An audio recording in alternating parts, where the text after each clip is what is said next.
So my question was concerning something you mentioned in your book.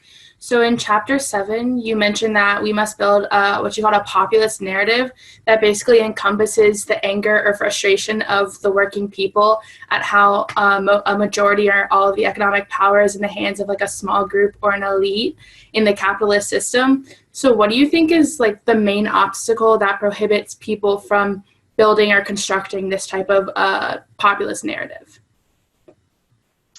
Yeah, so I think the biggest issue here, you can look at it in a number of different ways. You can look at it as a problem of political parties, as a problem of how our media is constructed. I think the really central issue here is that according to kind of mainstream economic theory and according to kind of mainstream political theory, there's this idea of the separation between politics and economics. And this is interesting, actually, because you guys are operating in an interdisciplinary way. You're explicitly trying to bring together different subjects. And there's still a problem in most of academia and actually most of society. People see different subjects through very different lenses. And so when we're talking about politics, for example, economists will come in and say, we can't have a political debate about tax rates or about ownership or about regulation, because these are all the preserve of economics.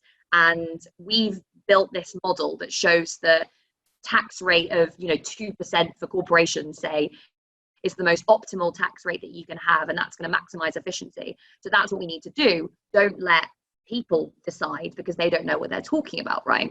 This idea that you've got economics and you've got politics, and politics is about social outcomes, is about deciding social and cultural issues, whereas economists should decide all the important things. I think that's really standing in the way of allowing us to make any big arguments about how we should change capitalism. Because as soon as you say, oh, we need to tax the rich more, the economists come in and say, no, you don't, because that will just reduce tax revenues. And they don't say it in a way that's like, let's have a debate about this. They say it in a way that's like, I know all about the economy because I'm an economist and you can't argue with me.